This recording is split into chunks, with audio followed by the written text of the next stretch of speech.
देश में one nation one education board, one nation one syllabus, one nation one curriculum लागू करने की मांग वाली पीआईएल पे कोर्ट में सुनवाई हुई है। हमने ये मांग किया है कि राइट टू एजुकेशन एक्ट को बदल के राइट टू इक्वल एजुकेशन बनाया जाए और पूरे देश में सिलेबस कॉमन किया जाए। बंगाल वाला बंगाली में पढ़े, गुजरात वाला गुजराती में पढ़े, महाराष्ट्र वाला मराठी में पढ़े, तमिलनाडु वाला अपने तमिल में पढ़े, लेकिन सिलेबस और करिकुलम एक समान होना चाहिए। फिजिक्स का, केमिस्ट्री का, मैथ का, जूलॉजी का, बॉटनी का, इंग्लिश का, हिंदी का, संस्कृत का, ये सारे सिलेबस कॉमन होने चाहिए पूरे देश में। और वो इसलिए जरूरी है क्योंकि सारे के सारे कॉम्पिटिटिव जो एग्जाम हो रहे हैं उनका पेपर एक हो रहा है। इंजीनियरिंग का एक ही एग्जाम होता है पूरे देश के लिए, मेडिकल का एक ही एंट्रेंस एग्जामिनेशन होता है पूरे देश के लिए, एनडीए का एक ही एग्जाम होता है पूरे देश के लिए। इसी तरीके से आईएएस का जो पेपर होता है वो सबके लिए कॉमन होता है, पीसीएस का पेपर सबके लिए कॉमन होता है, बैंक का पेपर सबके लिए कॉमन होता है, रेलवे का पेपर सबके लिए कॉमन होता है। और अब तो यूनिवर्सिटी में एडमिशन के लिए कॉमन जो सीयूईटी हो रहा है वो भी सबके लिए एक पेपर कॉमन है। अब जब एंट्रेंस एग्जामिनेशन का पेपर एक है तो फिर अलग अलग सिलेबस क्यों पढ़ाया जा रहा है? सीबीएसई कुछ अलग पढ़ा रहा है, आईसीएसई कुछ अलग पढ़ा रहा है, यूपी बोर्ड अलग पढ़ा रहा है, बिहार बोर्ड अलग पढ़ा रहा है, बंगाल बोर्ड अलग पढ़ा रहा है। और सारी पढ़ाई करने के बाद जब बच्चा जाएगा एग्जाम देने, उसके लिए सबके लिए एक पेपर होगा। अगर पेपर सीबीएसई के पैटर्न पे सेट होता है तो बाकी स्टेट बोर्ड वालों को इक्वल अपॉर्चुनिटी नहीं मिलती। अगर जो एंट्रेंस एग्जामिनेशन का पेपर है इंजीनियरिंग का, मेडिकल का, एनडीए का, बैंक का, रेलवे का, अगर वो आईसीएसई बोर्ड के पैटर्न पे होता है तो सीबीएसई बोर्ड वालों को और बाकी स्टेट बोर्ड वालों को फिर इक्वल अपॉर्चुनिटी नहीं मिलती। राइट टू एजुकेशन हमारा फंडामेंटल राइट है, इसलिए हमने कोर्ट से ये कहा है कि आप केंद्र सरकार को निर्देश दीजिए, एनसीईआरटी को कहिए एक कॉमन सिलेबस, कॉमन करिकुलम तैयार करे। आज की डेट में जो नवोदय स्कूल है वो पूरे देश में उसका सिलेबस कॉमन है, जो आपका केंद्रीय विद्यालय है उसका सिलेबस भी कॉमन है। और अगर आप बाहर देखिए, अमेरिका में यूनिफॉर्म एजुकेशन है, चाइना में यूनिफॉर्म एजुकेशन है, फ्रांस में यूनिफॉर्म एजुकेशन है, जापान में यूनिफॉर्म एजुकेशन है, सिंगापुर में यूनिफॉर्म एजुकेशन है, रसिया में यूनिफॉर्म एजुकेशन है, दुनिया के कई देशों में यूनिफॉर्म एजुकेशन होता है, यानी सिलेबस करिकुलम सबका कॉमन होता है। हमारे देश में सिलेबस अलग अलग चल रहे हैं, करिकुलम अलग अलग चल रहे हैं। इसके कारण बच्चा कितना भी अच्छा हो पढ़ने में, बिना कोचिंग के वो इंजीनियरिंग क्वालिफाई नहीं कर पाता, क्योंकि वो यूपी बोर्ड का बच्चा कितना भी अच्छा हो एक्सपर्ट पढ़ने में, लेकिन पेपर जो सेट हुआ वो तो सीबीएसई के पैटर्न पे हुआ, तो फिर वो क्वालिफाई नहीं कर पाता। अल्टीमेटली उसको कोचिंग करना पड़ता है। और मैंने ये भी कोर्ट को कहा है कि ये कोचिंग माफियाओं के दबाव में ही वन नेशन वन एजुकेशन लागू नहीं हो रहा है।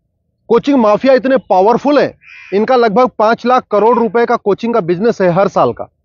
अगर वन नेशन वन सिलेबस हो जाएगा, कॉमन सिलेबस, कॉमन करिकुलम हो जाएगा और जो पढ़ाया जाएगा यही पूछा जाएगा, तो लोग कोचिंग नहीं करेंगे। जो मेहनती बच्चे होंगे वो अपनी पढ़ाई करेंगे और उसके बाद एंट्रेंस क्वालिफाई कर लेंगे। लेकिन ये कोचिंग माफियाओं ने ऐसा सिस्टम बना दिया है कि पहली बात तो वन नेशन वन सिलेबस नहीं होने दे रहे, वन नेशन वन एजुकेशन नहीं होने दे रहे, और दूसरा जो 10वीं 12वीं में पढ़ाया जाता है वो एंट्रेंस एग्जाम में पूछा नहीं जाता, जो एग्जाम में पूछा जाता है वो 10वीं 12वीं में पढ़ाया नहीं जाता। इसका मेन ये कारण है कि कोचिंग माफियाओं ने पूरे हमारे एजुकेशन सिस्टम को हाईजैक किया हुआ है। और दूसरी बात ये भी है, जो बुक माफिया हैं, पब्लिशर हैं, ये नहीं चाहते कॉमन सिलेबस कॉमन करिकुलम हो, क्योंकि अगर कॉमन सिलेबस कॉमन करिकुलम हो जाएगा और सिलेबस कांस्टेंट रहेगा, 2 साल 3 साल 4 साल तक वही रहेगा, तो फिर जो पब्लिशर है इनकी किताब कोई नहीं खरीदेगा, लोग एनसीईआरटी किताब खरीद लेंगे। जो एनसीईआरटी छापेगा अगर वही लोग किताब में स्कूल में चलाएंगे तो एनसीईआरटी किताब 100 रुपए की मिलती है, प्राइवेट पब्लिशर उसको 500-1000 रुपए की बेचते हैं। तो बुक माफिया नहीं चाहते कि कॉमन सिलेबस कॉमन करिकुलम हो, एनसीईआरटी किताब हर जगह लागू हो। कोचिंग माफिया नहीं चाहते यूनिफॉर्म सिलेबस हो, यूनिफॉर्म करिकुलम हो, वन नेशन वन सिलेबस हो। और स्कूल माफिया नहीं चाहते कि one nation one education board हो। सीबीएसई बोर्ड वाले चाहते हैं कि उनका सीबीएसई बोर्ड अलग से चलता रहे, जिससे उनकी दुकान चलती रहे। आईसीएसई बोर्ड वाले चाहते हैं कि उनकी दुकान अलग से चलती रहे। तो इसलिए ना सीबीएसई बोर्ड वाले चाहते हैं one nation one syllabus, one nation one education board हो, ना आईसीएसई बोर्ड वाले चाहते हैं। और इसका नतीजा ये हो रहा है कि आम जनता, आम बच्चा पिस रहा है इस पूरे माफिया राज में।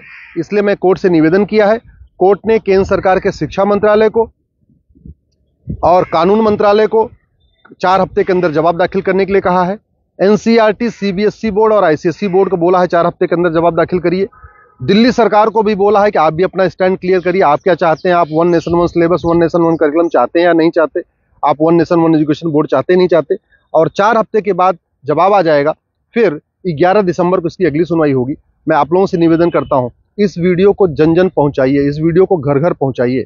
कॉमन सिलेबस होगा, कॉमन करिकुलम होगा तो सबको इक्वल अपॉर्चुनिटी मिलेगी। यूनिफॉर्म एजुकेशन से सबसे बड़ा फायदा होगा, जातिवाद खत्म होगा, क्लासेस खत्म होगी, भाषावाद खत्म होगा, क्षेत्रवाद भी खत्म होगा और जिहाद और मजहबी उन्माद भी खत्म होगा। यूनिफॉर्म सिलेबस होगा, मंत्री और संतरी के बच्चे की एक किताब होगी। यूनिफॉर्म सिलेबस का मतलब ये हुआ कि शिक्षक का बेटा और शिक्षा मंत्री का बेटा एक ही किताब पढ़ेगा। यूनिफॉर्म सिलेबस का मतलब क्लर्क का बेटा और कमिश्नर का बेटे की किताब एक होगी। यूनिफॉर्म सिलेबस का मतलब मजदूर के बेटे की किताब और मालिक के बेटे की किताब एक होगी। यूनिफॉर्म सिलेबस से वास्तव में भारत में समाजवाद आएगा। समान शिक्षा से ही भारत में शांति आएगी, समाज शिक्षा से ही भारत में समृद्धि आएगी, समान शिक्षा से ही वास्तव में भारत में समरसता आएगी। इसलिए मैं आपसे निवेदन करता हूं, समान शिक्षा की मांग करिए। समान नागरिक संहिता से 100 गुना ज्यादा जरूरी है समान शिक्षा।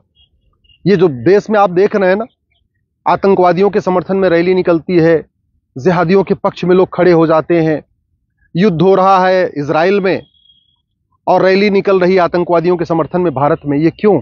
क्योंकि यहां मैकाले शिक्षा चल रहा है, मदरसा शिक्षा चल रहा है और मिशनरी शिक्षा चल रहा है। ये मैकाले शिक्षा खत्म होनी चाहिए, मिशनरी शिक्षा खत्म होनी चाहिए, मदरसा शिक्षा खत्म होनी चाहिए, सीबीएसई आईसीएसई बोर्ड खत्म होना चाहिए। केवल एक देश एक शिक्षा बोर्ड यानी भारतीय शिक्षा बोर्ड होना चाहिए और वन नेशन वन सिलेबस यानी पूरे देश का सिलेबस एक समान होना चाहिए। उसी से भारत में शांति होगी और समृद्धि होगी।